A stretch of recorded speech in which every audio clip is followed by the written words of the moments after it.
Well, my last couple of devotions were dealing with the lack of evangelistic training, lack of biblical knowledge. And as I continued to go through with this summer edition of Facts and Trends, I noticed a real appeal from Lifeway and from the Southern Baptist Convention towards discipling. And that's good because, after all, the Great Commission was go therefore and make disciples of all of the nations, baptizing them in the name of the Father, the Son, and the Holy Spirit, teaching them to observe all that I've commanded you, and lo, I am with you always, even to the end of the age. Well, making disciples is what it's all about. That's what the church is supposed to be doing.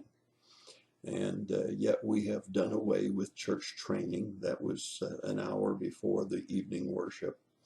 We've done away with the Sunday night services in many of our churches. We don't promote Sunday school or Bible study fellowship or whatever your church happens to call it. We treat it as a second-class citizen. We don't provide evangelism training.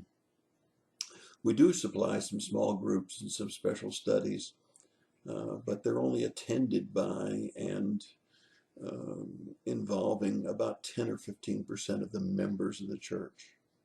That's sad, isn't it? We've given up where we had 80% of those that were active in our church involved in Bible study and Sunday morning.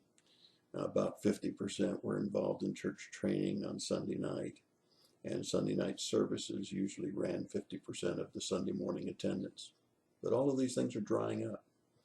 It's no wonder that when the Facts and Trends talk about it, they talk about biblical illiteracy, dusting off Bibles. You see, there's much work to be done to get the church back on track and making disciples. And we need to be sure that we're doing all that we can to encourage our pastors, to encourage our ministers of education, to encourage our members to be becoming growing disciples. So how do we do that? Well, there's 5 things that we can do.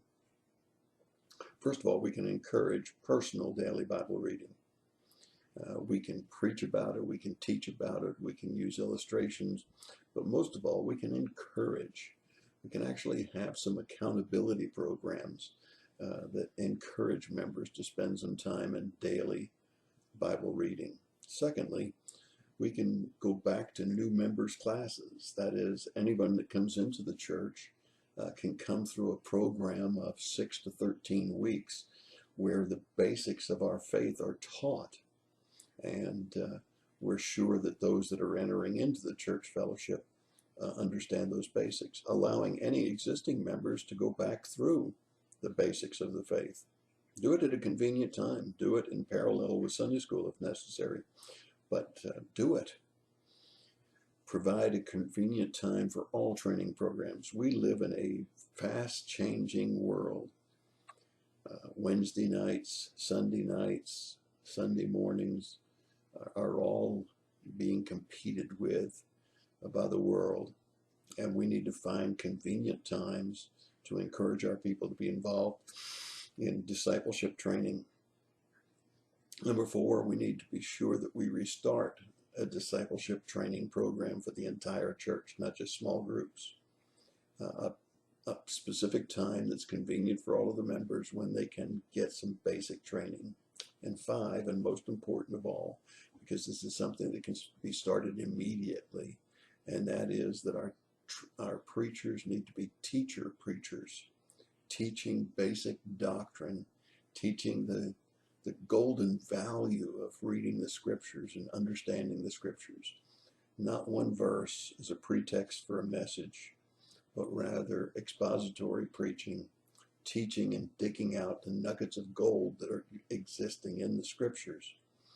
And we need to be sure that we don't gain a convoy mentality. Years ago, a very fine pastor that I sat under used to say, we have convoy mentality. We want to wait until everybody in the church is ready to move forward.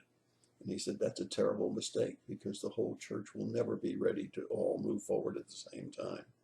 We need to move forward with those that are willing to move forward, and pray and encourage so that the others will catch up.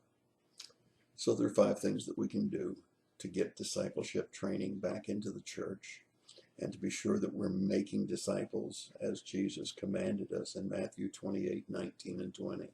And that's your thought for the day. God bless you and have a great day.